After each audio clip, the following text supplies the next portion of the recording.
6 months into the 118th Congress, the tale of two parties continues. This week, House Republicans advanced a massive tax package showing precisely where their loyalties lie, helping large multi-billion-dollar corporations, big oil polluters, those at the very, very top. Today, the president's reminding the American people where Democrats' loyalties lie, ordinary families who want to lower costs and who've had it with junk fees that nickel and dime people every single day.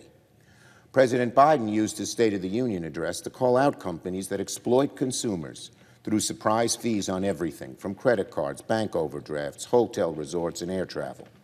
Today, he's holding a roundtable discussion with companies at the White House on the progress they've made, eliminating surprise fees.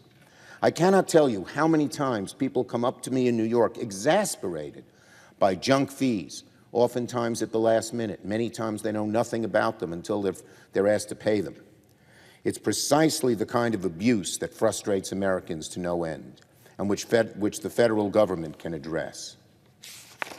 It's why, in the House, I authored legislation to protect Americans from surprise expenses in their credit card bills by requiring credit card companies to clearly break down all fees and interest rates. They call it the Schumer box, a nickname I'm proud that stuck. And junk fees are everywhere. You want to switch your cell phone company, a termination fee can cost you $250 or something exorbitant like that. And many people think the phone companies ask it so you don't switch, even if you're dissatisfied with their service. You want to book a hotel room listed at $300? Good luck. You'll get the bill and discover the real price is much higher. More than a third of hotel guests have reported paying some kind of hidden fee. The kind of abusive behavior from some large companies is exactly what Americans want to focus on. And the major difference between the two parties, Republicans think it's best to spend time on cutting taxes for the very largest billion-dollar corporations who often don't pay their fair share and stoking the fires of the culture wars. But Democrats want to focus on things ordinary families have to deal with every single day. We can all relate to the frustration of hidden fees. We can all relate to driving to work on dilapidated roads, crumbling bridges. We can all look out the window and see that wildfires and flooding. We can all look out the window and see that wildfires, flooding, and extreme weather events are getting worse and harming our communities. These are the issues Democrats have legislated over the past few years, and we're going to keep going. Now on nominations. Well, it's been a busy week for nominations here on the floor.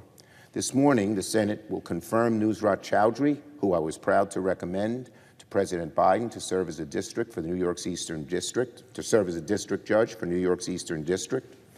When President Biden listened to my recommendation and nominated Ms. Chowdhury, she made history as the first Bangladeshi American ever to be nominated to the federal bench. And today, Ms. Chowdhury will make history as the first Bangladeshi American ever confirmed to the federal bench.